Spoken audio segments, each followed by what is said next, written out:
되었더라. 아멘. 그리스도인인 성도라는 제목으로 우리 잠깐 말씀을 나누기를 원합니다. 오늘 어린이날이고 또 모처럼의 휴일이기도 한데 어떻게 잘 지내셨습니까? 우리 아이들은 비가 왔다고 망했다고 슬퍼한다 이런 이야기들도 있는데 우리 모두가 다 하나님 안에서 기쁨과 감사를 누릴 수 있기를 부탁을 드립니다. 자, 오늘 우리는 사도행전을 보고 있는데 사도행전 우리 지난주까지 이야기 그리고 오늘 이야기를 그림으로 잠깐 표현해 보면 이렇게 표현할 수 있습니다. 우리가 핵심을 보면 키포인트는 사도행전 1장 8절이죠. 성령이 임하시면 우리가 증인이 된다. 근데 증인이 되는데 땅끝까지 간다는 게 핵심입니다. 예루살렘 안에서 우리끼리가 아니라 땅끝까지 간다는 게 핵심입니다. 자, 그럼 어떻게 땅끝까지 가는가? 2장 8장, 2장에서 8장까지 보면 예루살렘에 이미 복음이 선포되고 온 유대와 사마리아까지 복음이 선포되어지는 것을 봤습니다. 그리고 9장에서 11장까지 이제 땅끝으로 복음이 가기 위하여서 준비되어지는 과정이 필요한데 우리가 알고 있는 바울, 이전 이름은 사울이죠. 그 사울이 예수님을 만나게 되는 것, 이방인의 그릇으로 준비되는 것, 그리고 예루살렘 교회의 수장, 우두머리와 같은 베드로의 고정관념이 깨지는 것, 그 바람에 그리고 예루살렘 교회가 이방인에게도 복음이 선포될 수 있고 되어야 되는구나 라는 것을 알게 되죠. 그리고 이제 11장의 뒷부분을 오늘 보게 되는데 여기서 잠깐 우리가 생각해 볼 필요가 있어요. 11장 19절에 보니까 우리가 뭔가 잊어버리고 있는 것 있지 않냐는 거예요. 여태 성경을 쭉 읽어왔는데 스데반 사건, 그래서 사마리아까지 막 복음이 전파되어지는 그 8장에서 스데반 사건 이후에 사람들이 막 흩어지게 된 거, 그거 여러분 기억하십니까? 마치 꼭 우리에게 질문하는 것 같아요. 여러분, 스데반 사건 때문에 사울이 막 핍박하고 박해하니까 사람들이 막 흩어졌던 것 혹시 잊어버린 것 아닙니까? 이렇게 말하는 것 같다는 것입니다.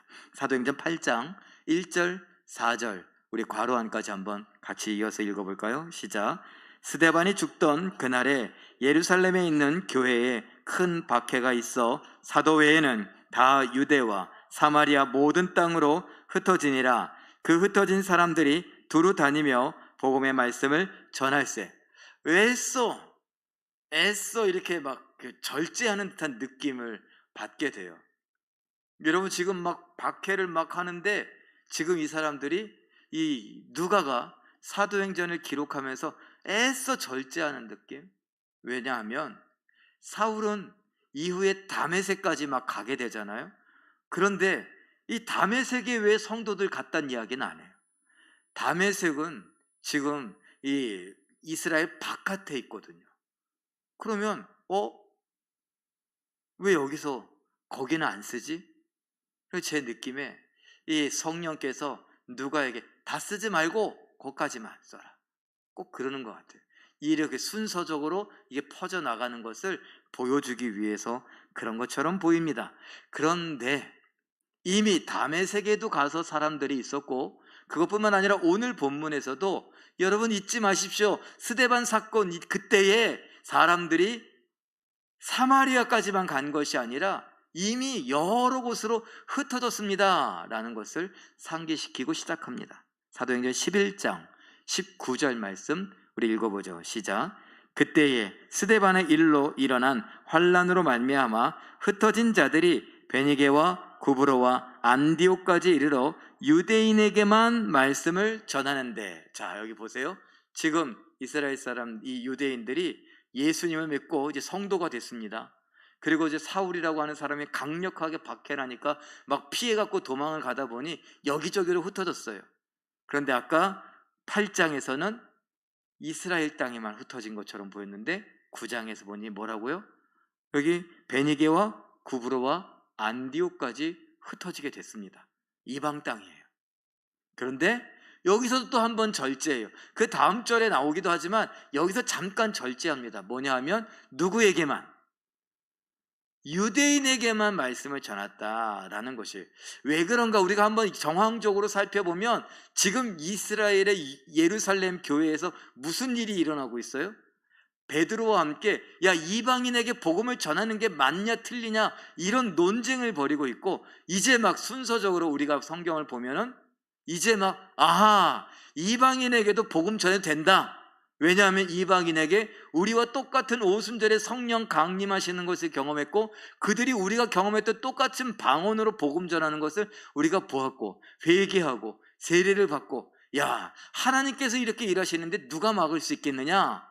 그러면서 지금 이스라엘의 예루살렘 교회에서 좋다, 그러면 이제 이방인들에게도 복음을 전하자, 가능하다, 이렇게 되는 과정이었죠. 그걸 보여주기 위해서 유대인들에게만 말씀을 전합니다. 자, 그런데 곧 이어서 11장 20절, 21절 우리 함께 읽어보죠. 시작. 그 중에 구브로와 구레네 몇 사람이 안디옥에 이르러 헬라인에게도 말하여 주 예수를 전파하니 주의 손이 그들과 함께 하심에 수많은 사람들이 믿고 주께 돌아오더라. 지금 누구에게도 복음을 전해요? 헬라인에게도. 외국에 유대인들에게만 전했는데 그 예루살렘에서 있는 그 과정의 소식들이 들려오니 이젠 담대하게 헬라인에게도 전하는 거예요.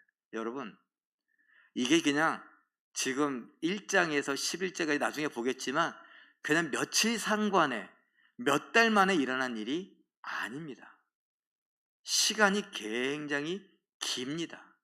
사도행전이 1장에서 예수님이 승천하시고 나서 50일만 오순절에 그 성령이 강림하셨다라고 하니까 그 오순절 성령 강림 이후에 한 1년 만에 아니면 3년 만에 막 다 세계가 뒤집어지는 이런 일이 아니라는 거예요.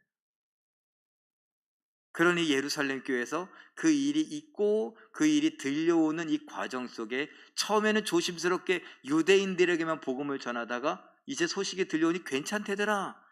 그러니 헬라인에게도 전합니다. 그런데 그 소식이 또 바로 예루살렘에까지 들어갔습니다. 와, 헬라인들에게 복음을 전하니 그 사람들이 많이 예수님을 믿고 돌아온다고? 그래서 누구를 보내느냐? 바나바를 보내는 일이 오늘 본문이에요. 한번 정리해 봤습니다. 이 그림으로 표현해 보면 20절, 21절에서 안디옥 이방인의 전도 소식이 들려와요. 안디옥에서 헬라인에게 복음이 전파됐다. 그리고 많은 사람이 회개하고 돌아왔다. 그래서 예루살렘 교회는 바나바를 파송합니다. 바나바는 여러분 우리가 알고 있는 것처럼 사도행전 4장 36절에 밭을 팔았다라고 하는 거, 거기에 뭐라고 하냐? 위로하는 위로의 아들이다. 그래서 참 칭찬받고 위로의 아들로 사람을 잘 다독거리는 이 바나바를 보냈습니다. 그리고 그 바나바가 23절에 보니 그 안디옥 교회에 이르러서 보니까 그 하나님의 은혜를 직접 확인하고서 기뻐하면서 그들을 믿음 안에서 설 것을 권면하고 위로합니다. 이것이 오늘 본문 우리가 읽었던 그 앞에 일어나는 일들입니다. 그런데 제가 여러분들과 함께 나누고 싶은 것은요, 이제 예루살렘 교회도 이방인에 대한 선교, 복음 전도 이런 것이 허락되었는데, 그러면 이방인에게 복음을 전한다 그러면 누가 나와야 돼요? 네, 바울이 나와야죠. 그럼 바울은 도대체 어디가 있는 거예요? 바울은 아직 이름이 개명되기 전이니까 사울은 도대체 어디 있는 거야? 그거예요. 자, 제가 한번 성경을 찾아서 여러분들과 한번 정리했는데 한번 같이 보겠습니다. 사도행전 9장 19절에서 25절까지에 보면은 어디에 있어요? 다메섹에서 복음을 전파했어요. 아나니아 때문에 눈을 뜨고 예수님을 믿고 세례를 받고 성령 충만해서 거기서 바로 복음을 전합니다. 그런데 이 다메섹 사람들이 죽이려고 하죠. 그래서 어디로 갔느냐? 갈라디아서 1장 17절에 보니까 예루살렘에 가서 사도들을 만날 것이 아니라 난 아라비아로 갔다. 그래서 아라비아에서 복음을 전합니다. 그리고 다메섹으로 갔다가 그 다음에 예루살렘으로 가는데 사도행전 9장 26절에서 29절에 보니 예루살렘에서 또 복음을 전해요. 그때 베드로와 야고보를 만났습니다.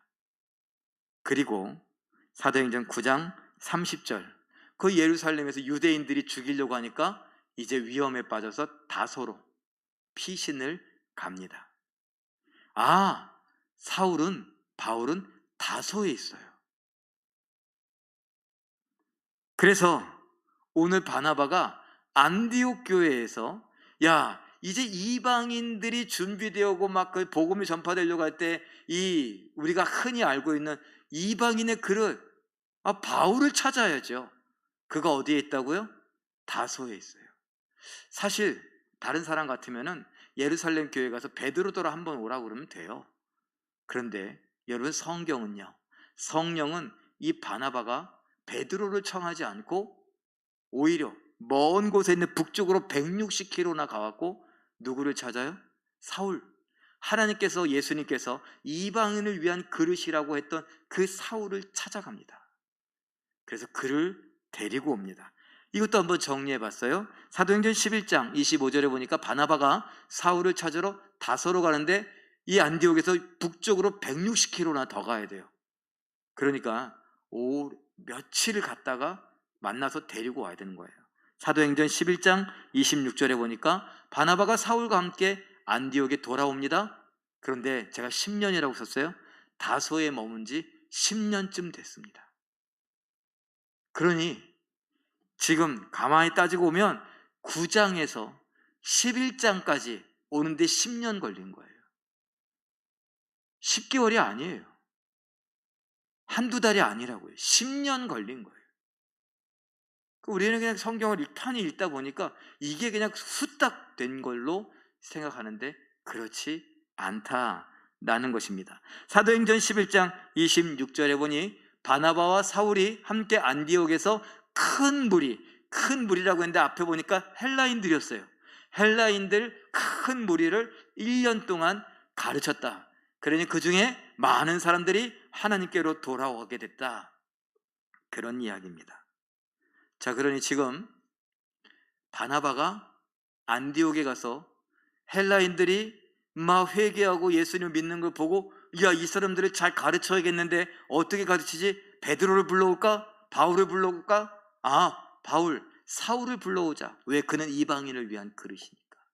성령의 감동을 따라 그가 10년 만에 사울을 찾으러 갔습니다. 다소에서 그를 데리고 안디옥에 왔습니다. 거기서 잘 가르치니 사람들이 복음을 받고 많은 사람이 예수님께로 돌아오게 됩니다. 그래서 제가 생각해 봤어요. 이 바나바와 사울, 바울이 만나니까 시너지 효과가 나는 거구나. 그림을 한번 표현해 봤어요.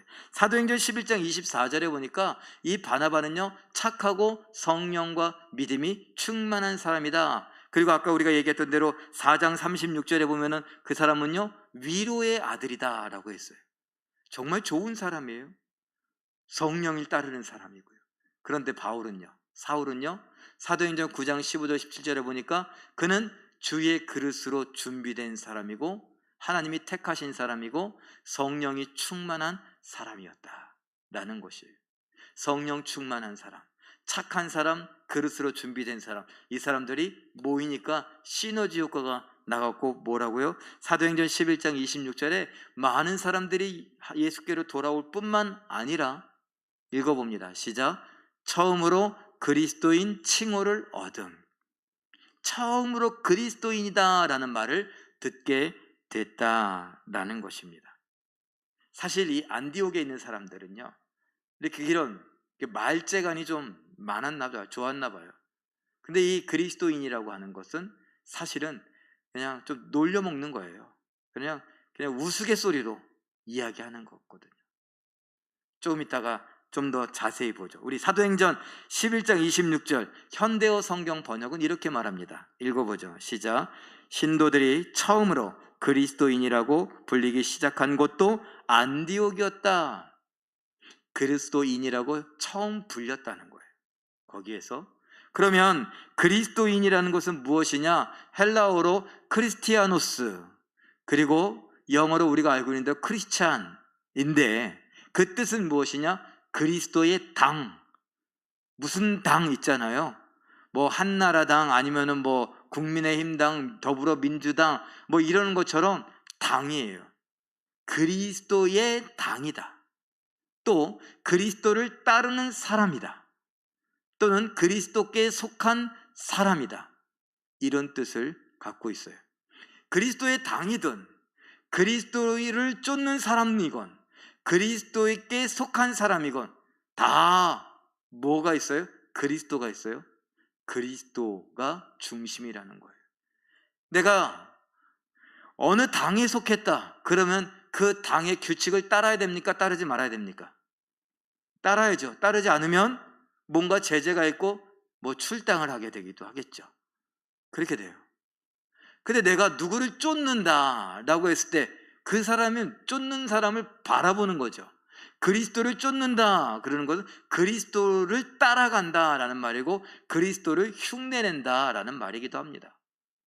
그리스도께 속한 사람이다 라고 했을 때 그리스도께 속했다는 것은 그리스도가 주인이라는 것입니다. 그럼 주인 말을 들어야 되고 주인 가는 대로 가야 되고 주인의 책임이 있습니다. 그러니 여러분, 그리스도인이다 라고 하는 건 처음에는 놀려먹으려고 아유 저 사람들 그리스도 당이다 이런 식으로 이야기를 했는데, 처음에는 저 광신도들 아니야? 이런 식으로 얘기했는데 2세기가 지난 다음에는 성도를 향하여 그리스도다 라고 말하는 것, 그래서 명예로운 호칭이 됐습니다. 그리고 세월이 흘러가면서 이 그리스도인이다 라고 하는 것은 충성스럽다 라는 말을 대변하기도 하게 됐습니다. 누구에게 충성스러워요? 예수 그리스도께 충성스러운 거죠. 제가 그래서 여러분들과 나눴잖아요. 믿음이란 단어는 충성이란 단어와 똑같은 단어라고요. 예수를 믿는다라고 하는 것은 예수께 충성한다는 것과 똑같다고요. 그것이 그런 의미를 다 내포하고 있는 게 그리스도인이다 라는 것입니다. 저는 오늘 제목을 그리스도인인 성도라고 했습니다. 우리는 다 예수의 당이다라는 거예요. 예수당. 그리고 우리는 예수께 속한 사람들, 예수를 따르는 사람들, 바로 그리스도인이라는 것입니다. 그럼 생각해 봐야죠. 우리가 과연 그리스도인답게 살고 있는가? 그리스도당답게, 예수당답게, 그리스도를 쫓는 사람답게, 그리스도 예수를 쫓는 사람들답게, 또는 그리스도께 속한 사람답게, 예수께 속한 사람답게 살고 있느냐? 예수님께서 말씀하셨죠. 제가 그것도 표로 한번 정리해 봤어요. 그림으로. 마태복음 16장 24절에 읽어봅니다. 시작. 자기를 부인한 십자가를 지고 나를 따르라. 자기를 부인하고 자기 십자가를 지고 나를 따르라. 우리는 예수님을 따르는 예수당이잖아요. 그리스도를 따르는 그리스도인이잖아요. 그러면 예수를 따르고 그리스도를 따른다면 똑같이 나를 부인하고 나의 십자가를 지고 가야죠. 이것을 다른 말로 요한복음 6장 38절에서 이렇게 말합니다. 읽어보죠. 시작. 내 뜻이 아닌 하나님의 뜻을 행하려 함이라. 예수님이 말씀하세요. 나는 내 뜻이 아닌 하나님의 뜻을 행하려 하는데 넌 나를 따르느냐? 너도 그러면 네 뜻이 아닌 하나님의 뜻을 행해야 된다라는 것입니다. 우리 이런 걸 잘 생각하지 않아요. 제가 몇 번 말씀드렸지만 뭐예요? 하나님 기도하죠. 근데 하나님의 뜻이 나를 통해서 이루어지기를 원합니다. 내가 사랑할 수 있게 해주세요. 용서할 수 있게 해주세요. 섬길 수 있게 해주세요. 겸손할 수 있게 해주세요. 내가 여기서 하나님의 뜻을 이루기를 원합니다. 뭐 전도 이런 것보다 하나님 나 아프니까 이거 낫게 해주세요. 하나님 나 힘드니까 이거 빨리 넘어가게 해주세요. 하나님 우리 아이가 대학을 잘 가게 해주세요. 공부를 잘하게 해주세요. 이번 중간고사 이번 기말고사 잘 보게 해주세요. 결혼을 하려고 하는데 정말 좋은 집안에 배필을 만나서 결혼할 수 있게 해주세요. 그 다 뭐예요? 다 잘 되는 거예요. 누가 잘 돼요? 내가 잘 되고 내 가족들이 잘 되는 거. 그리스도인이라고 하면서 성도라고 하면서 교회를 다닌다고 하면서 예수를 믿는다고 하면서 그 예수님 하나님을 다 나 잘 되는데 써먹으려고 우리는 신앙을 갖고 있는 것처럼 살아갈 때가 너무나 많이 있다라는 것입니다. 어쩌다가 헌신 예배할 때 그때쯤 되면 그냥 한 번 정도 의례 생각을 할 수 있어요. 헌신 예배 때만 헌신하는 게 아니에요. 우리가 예배한다라고 했을 때 뭐라 그랬습니까? 우리의 몸을 거룩한 산 제물로 드리는 영적인 예배라는 거. 우리의 몸을 거룩한 산 제물로 드린다. 이게 헌신 아니겠습니까? 그런데 일주일 동안 우리는 돈 벌기 위해서, 다 내 가족을 위해서, 다 나를 위한 거잖아요. 결국 내 가족이지 남의 가족입니까? 내 아들이고 내 딸이고, 내 아들 내 딸이 잘 되면요, 내가 좋고 내가 자랑하잖아요. 저 하다못해 야구를 보면서도 하나님 우리 편이 이기게 해주세요. 근데 저 목사가 되고 이런 걸 또 기도하려니까 조금 이게 거시기 하더라고요. 그래서 기도 안 하고서 이겼으면 좋겠는데, 그런데 결정적인 찬스고 막 하나님 한 번만 치게 해주세요. 홈런 한 번만, 안타 하나만. 팬으로서 제가 응원하는 팀이 이기면 제가 좋은 거지. 그걸로 하나님이 영광 받으십니까? 근데 제가 일례로 이런 건 들었지만 우리 대부분의 인생이 그렇다는 거예요. 목사도 장로도 권사도 필요 없이 그냥 내 가족, 내 부모, 내 배우자, 내 자녀들, 내 손주들 귀해서 그것만 따라다니느라 하나님이 이것도 해주시고 하나님이 이것도 해주시고. 여러분 어떠세요? 저 안 그러려고 애썼었어요. 돈 많이 준다고 하는 교회에서 스카우트 제안이 있었어요. 다른 무슨 과정이 되게 많은데 저는 그냥 다 생략해주고 바로 그냥. 그래서 기도했어요. 하나님 원하시는 게 뭡니까? 그런데 그냥 뭐라고 말씀하시진 않았어요. 근데 마음이 좀 깨림직하고 이렇게 불편해. 그래서 제가 안 하겠다고, 안 가겠다고. 근데 그 교회 되게 가고 싶어 하거든요, 사람들이. 저를 한마디로 꽂아주겠다고 했던 그 친구가 이해할 수가 없다고. 그러면서 전화를 끊었어요. 그리고 일주일에 또 다른 사람이, 그 교회에 또 다른 사람이 전화로 왔어요. 똑같은 제안을 하는데 제가 무슨 생각이 들었냐면, 하나님 제가 발람 선지자입니까? 왜? 한 번 아니면 아니지 왜 또? 그래서 제가 기도해 보겠다고, 예의상. 그 기도하는데 똑같아요. 마음이 불편해요. 우리가 배우지 않았냐? 신학교 때 하나님의 뜻을 구하려고 할 때 마음이 영 깨림하고 불편하면 하나님이 원치 않으신 거라고 배우지 않았냐? 나 지난주에도 그랬고 이번에도 그렇고 하나님 원치 않으시나 보다. 안 가겠다고. 제가 예전에 있던 교회에서요, 제가 사례를 받고 그 교회에 다니는 제 친구, 저를 꽂아주겠다고 하는 그 친구를 만났거든요. 근데 뭐 이런저런 얘기하다가, 야, 넌 사례 얼마 받니? 막 이랬더니 저보다 한 3배는 더 많이 받았거든요. 그런데 하는 말이, 우리 교회는 돈 쓸 일이 없어. 그래서 그걸 다 쌓아둔대요. 심지어 자기가 전임이 되는데 차를 뽑아주더래. 저는 막 그냥 애 돌잔치 한번 하고서 집 망하는 줄 알았어요. 돌잔치 왜 했는 줄 아세요? 또 아는 형이 같이 결혼해갖고 몇 달 전에 돌잔치 했다고, 야 돌잔치 하니까 성도들이 와갖고 금반지도 주고 뭐 이렇게 축금도 주고 그래서, 야 그것도 하고 또 좀 남아서 살림이 조금 낮았어. 아 그래?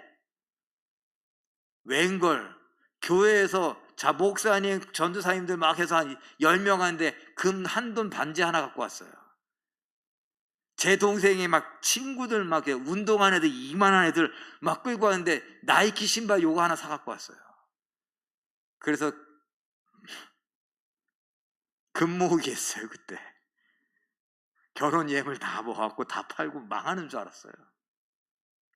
그렇게 살았는데 돈 앞에서 흔들릴 수 있는 그 순간 하나님 앞에 여쭙고 하나님이 하라는 대로 하겠다고.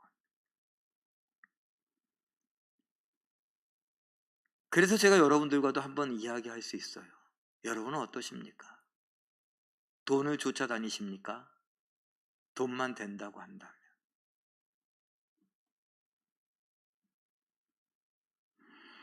빌립보서 2장 5절에서 8절까지 사도 바울은 성령의 감동을 받아서 뭐라고 말합니까? 너희 안에 이 마음을 품으라. 곧 그리스도 예수의 마음이니, 예수를 따르려고 한다면 예수의 마음을 따라야 되는 게 아니냐. 예수의 마음이 바로 겸손한 마음이니 하나님과 동등됨을 취할 것으로 여기지 않고 오히려 자기를 비우고 버려서 모든 권리 행사를 하지 않고 자기는 낮아지고 또 낮아지고 더 낮아져서 죽기까지 복종하셨던 그 예수님, 자기를 부인하고 십자가를 지는 게 바로 그거예요. 겸손히 나를 비우고 나의 권리를 포기하고 낮아져서 내가 제일 낮은 종인 것처럼 그렇게 다른 사람들을 높이고 그 앞에서 섬길 수 있는 것, 하나님의 뜻이 이루어지기를 위하여 하나님 앞에 엎드리고 하나님께 순종하는 것. 사랑하는 성도 여러분, 우리는 어떻습니까? 성도로서, 그리스도인으로서, 그리스도당으로서, 그리스도를 좇는 사람으로서, 그리스도께 속한 사람으로서, 조금 더 노골적으로 초대교회 성도들이 진짜로 이해했던 것은 그리스도인이다라는 건 나는 그리스도의 노예다 라는 것입니다. 그리스도의 인장이 여기에 찍힌 나는 그리스도의 노예로 살아가는데, 노예가 뭔 이렇게 말이 많아요? 노예가 뭔 권리가 이렇게 많아요? 노예가 요구사항이 너무 많지 않습니까? 우리의 인생이.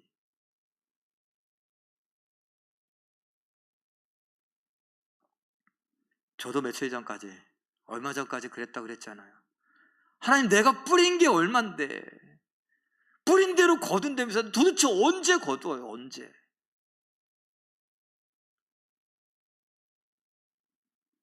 이게 노예가 할 소리입니까? 아직도 저도 정신 못 차렸어요. 그러니까 그냥 끝내자는 게 아니라 나이가 80이 되고 90이 되고 70이 되고 60이 되고 50이 되고 이제 10세, 10대고 20대고 중요하지 않고 지금이라도 내가 그리스도의 노예, 그리스도께 속한 사람, 그리스도를 좇고 따르는 사람, 예수를 믿는 사람, 그리스도인으로 오늘 내가 어떻게 살아야 되는지 한번 생각하고 예수님처럼 살아보자고요. 내 뜻이 아닌 하나님의 뜻이 이 땅에 이루어지기를 원하여 하나님 명령에 순종하되 죽음을 각오하고서라도 순종할 수 있는 우리가 돼 보자고요. 힘들죠. 그러니까 성령을 의지하는 거예요. 성령 하나님은 우리를 도와주신대요. 내 힘으로 되면 그게 아니래요. 오히려 성령 하나님이 나를 도와주셔야 그게 진짜래요. 그래서 사도 바울이 뭐라 그래요? 나의 나된 것은 오직 주의 은혜라. 성령을 의지하여 예수 닮아가며 그리스도인으로서 살아갈 수 있는 우리 모두가 되시길 예수님의 이름으로 축원합니다. 우리 말씀을